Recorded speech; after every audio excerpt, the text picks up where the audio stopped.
我好推薦大家咧買一本書叫做《治愈你的身體》（Heal Your Body），作者叫做 Louise Hay，係一本非常之有用嘅書嚟嘅。我當佢係一本字典咁樣去查嘅。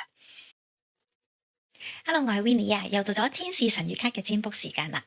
今日我收到一位男仔嘅 message，佢話幫我聽，佢爸爸最近確診咗，係有 cancer，係末期嘅。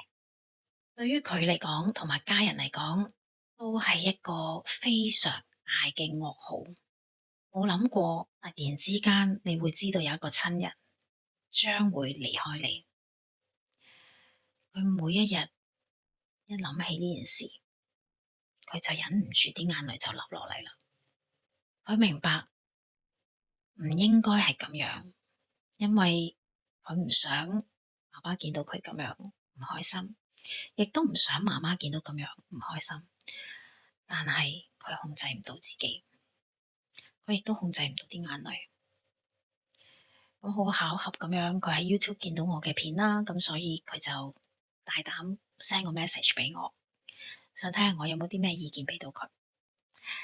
咁我哋先開隻牌睇睇實際情況係點樣先啦。我希望你可以藉住呢一個機會，重新去睇同理解乜嘢叫做死亡。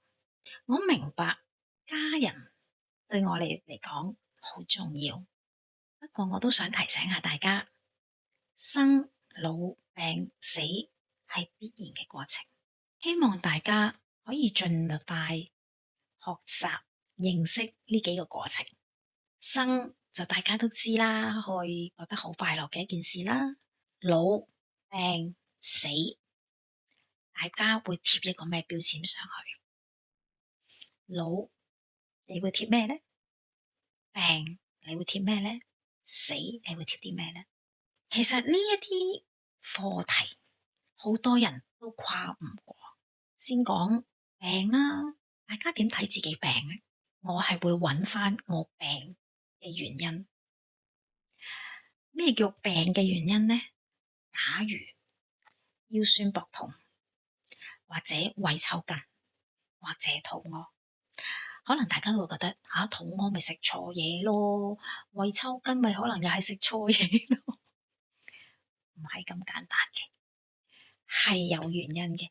身體有任何嘅反應，都係提醒緊你一啲嘢，提醒緊你心靈內部嘅一啲嘢發生緊，藉住身體嘅一啲狀況提醒你，只係我哋唔夠覺察，我哋唔夠敏感，去意識到呢一個係一個提醒。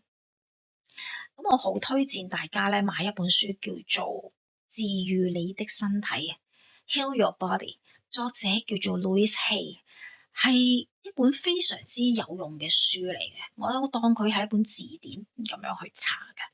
有時我會突然之間皮膚敏感，我會 check 翻究竟發生咩事。好多時就係可能嗰排有啲位我哋自己去批判咗自己，我哋對自己有唔滿意，係啦，或者我哋對自己唔誠實。明明我係覺得唔開心，我自己話冇嘢，我冇事。咁你個身體會知噶嘛？你咪講緊大話係咪啊？佢咪做一啲嘢話俾你聽，提醒你自己，喂，誠實啲啊你，唔好自己啊。身體就係會咁。呢本書係非常值得大家收藏。我好多時都會睇嘅，係啊，有身體啲咩狀況，提下自己咯。我哋真係會唔記得噶，係啊，呢啲就係我哋嘅課題。咁我而家抽得多個意見牌俾呢個男孩子啦，睇一睇有啲咩嘢就再可以協助到佢啊。呢兩隻牌，我覺得佢哋都好襯嘅，其實唔知點解。我睇呢隻牌嘅意思係話，佢已經夠係時候去學習呢幾樣嘢，就係剛才我講嗰幾樣嘢。學習用一個新嘅角度去睇死亡。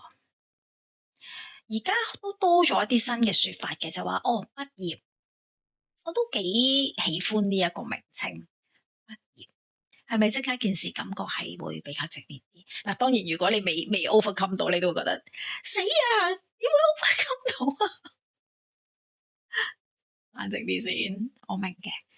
我越見得多 client，我越覺得大家真係要盡快令自己去好好咁樣用一個新嘅角度去睇死亡係入面咩事。我記得我之前睇過有一個身心靈嘅頻道啦，叫做 Valentine。阿 Fallon 咧，佢分享咗佢同爸爸過身嘅時候，佢係用一個咩嘅心態去同爸爸道別。哇！睇到我覺得好感動，我真係覺得好感動。其實佢做緊嘅嘢係應該我哋大家都去學習，愛唔係鏈實嘅。如果你同嗰人相處一直以嚟，你都係用一個好珍惜嘅態度同佢相處，咁樣已經係好足夠嘅愛，唔係要攬到實、鏈到實，我要擁有先至叫愛，唔係咁樣嘅。只要你同嗰個人相處嘅每一個時刻，你都真係真心同佢相處嘅話，咁樣已經係最好㗎。我好希望大家，尤其是今日有機會睇到呢一集嘅你，可能聽到呢度會覺得我接受唔到，我接受唔到我愛嘅人離開我。我先用爸爸媽媽嚟講啦，我成日都同大家講，爸爸媽媽自從當我哋成為一粒胚胎嘅時候，當卵子同精子結合嘅嗰一下開始，爸爸媽媽已經同我哋係不能分割噶啦，因為我哋嘅身體係有爸爸同媽媽嘅 DNA。我希望大家都謹記呢一個部分，所以爸爸媽媽一直都同我哋一齊，直至到我哋死嘅嗰一刻，明白嗎？係呢個好緊要。其實就算我哋死咗都好，喺我哋嘅骸骨入邊都有我哋嘅爸爸媽媽嘅 DNA 喺度，呢個係事實嚟嘅，我唔係亂咁講嘅。你唔能夠接受係因為你對於愛嘅執念，愛你會覺得要揦實、要擁有、要掂到先至叫做愛，就會令到你喺呢一個位咁痛苦。愛唔係咁樣，愛係要識得 let go。嗱，呢個就真係要 let go 啦。係啊，你要知道係必然會發生嘅，唔會有人唔死噶。最好就係當你同佢相處嘅時候，你用咗最好嘅心，好好同佢相處，咁樣就已經係最好噶啦。明白嗎？我希望今日真係睇到節目嘅每一位朋友，都盡快去學習 overcome 死亡呢一個課題。真係見過太多人 let go 唔到親人離世，整個人生拖垮咗，好可惜嘅，真係好可惜。如果你而家親人未離世，但係聽到呢一度都會覺得好唔開心啦，甚至乎爆喊，都請你快啲嚟做諮詢啦。因為如果講緊親人未離世，你已經係咁樣嘅話咧，到你嘅親人離世嘅話咧，我唔敢想象，我亦都唔想講啲咩去嚇大家。但係你哋自己會知，呢件事一定唔會係一件小嘅事。有啲情況就係已經親友離世咗啦，而家仍然未能 overcome 嘅，不論係前者或者後者都好，請盡快揾人做諮詢去處理佢。係啦，亦都可以 DM 我，我都可以幫你哋。好緊要，好多人唔單止係親人，寵物離世都會。其實所有關於乎死亡都會 overcome 到，甚至我聽過係點樣咧？偶像死咗都係唔得。呢啲全部都係對死亡有糾結，真係盡快要處理啦。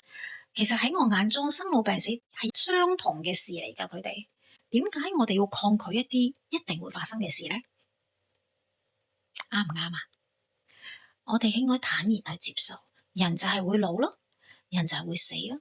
生同死係一個 cycle，花開花落一樣係常態，唔應該貼一個 label，呢個叫好定唔好，冇好定唔好，呢個只不過係一個 cycle， 係一個常態。我希望而家今日有睇到節目嘅你，如果你都有遇過類似嘅經歷，歡迎你留言話俾我哋聽，同我哋分享下。另外，請記住 like 同埋 share， 仲有撳埋上面嘅鐘仔，有新片咧就會通知你噶咯。咁我哋下次再見咯，拜拜。